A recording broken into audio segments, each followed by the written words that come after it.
to your Max Podcast Now.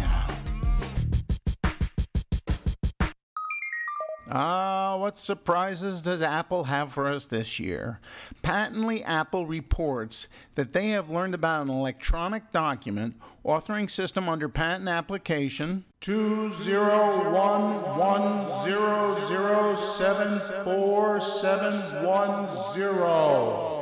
A patent that lists Apple's UI design manager, Christopher Wheeldryer, as the lead inventor.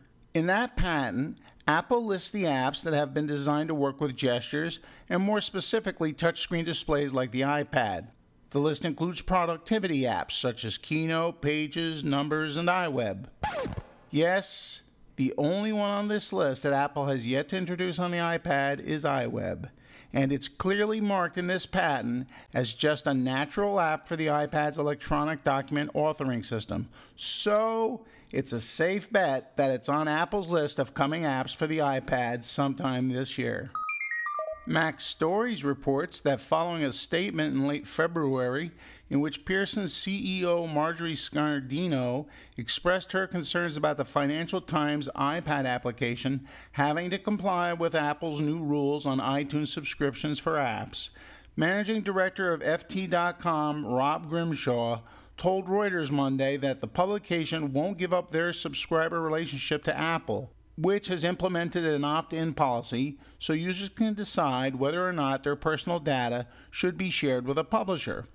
Apple also takes a 30% cut off every subscription sold through the App Store inside iOS applications.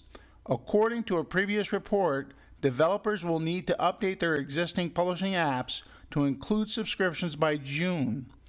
Currently, the Financial Times sells subscriptions to the print and digital editions of the paper on their website, a method that allows the publisher to collect subscribers' data to promote various products and advertisements to the audience.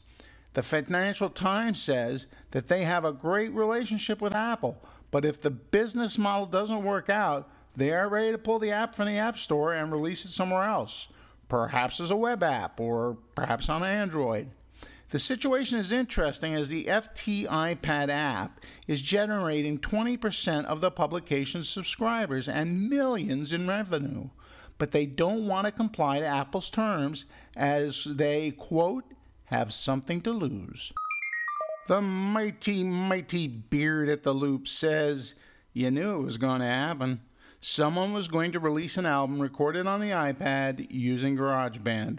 Well, pop-punk band The Ultramods on Monday released its latest album that was done using GarageBand for iPad's 8-track recording studio. All of the instruments used to record the album came bundled in GarageBand, according to the band. Even the vocals were recorded using the iPad's built-in microphone. The band describes the 12 songs on the album as, quote, stripped-down, noisy, guitar-driven, 2- and 3-chord songs that are oftentimes decidedly pervy. End quote. The album is called Underwear Party and is available from the iTunes Store and CD Baby. You can also listen to the album for free on the band's website.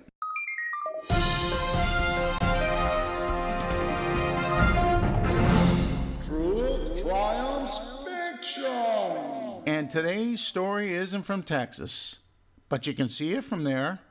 An Oklahoma woman suffering from depression has found solace in the company of an unusual companion, but local city officials worry that the therapy pet, a partially paralyzed kangaroo, could become a public safety risk.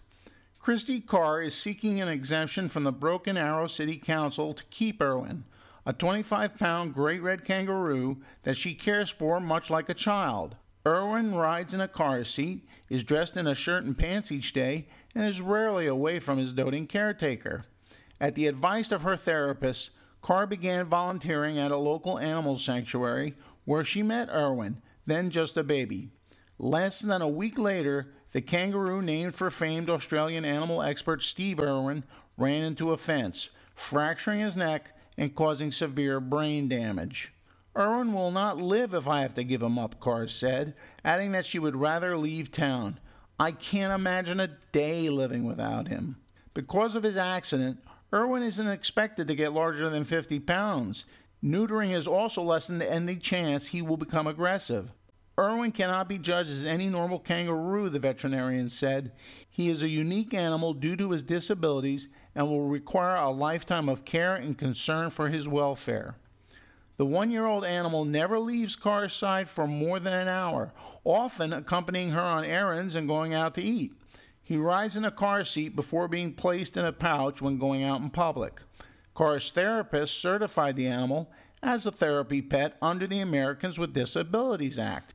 All the same, Broken Arrow Mayor Mike Lester says he worries what would happen if Irwin is able to regain full mobility.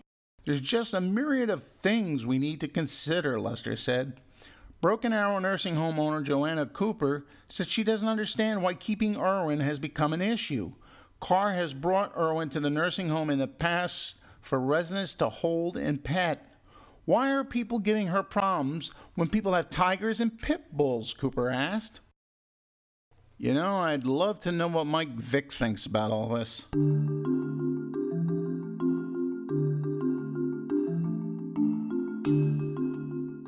And welcome to day 2 this week in the Magic Apple Kingdom. So, boys and girls, not much going on here. I didn't get the RAM in, but I did watch the tutorial several times.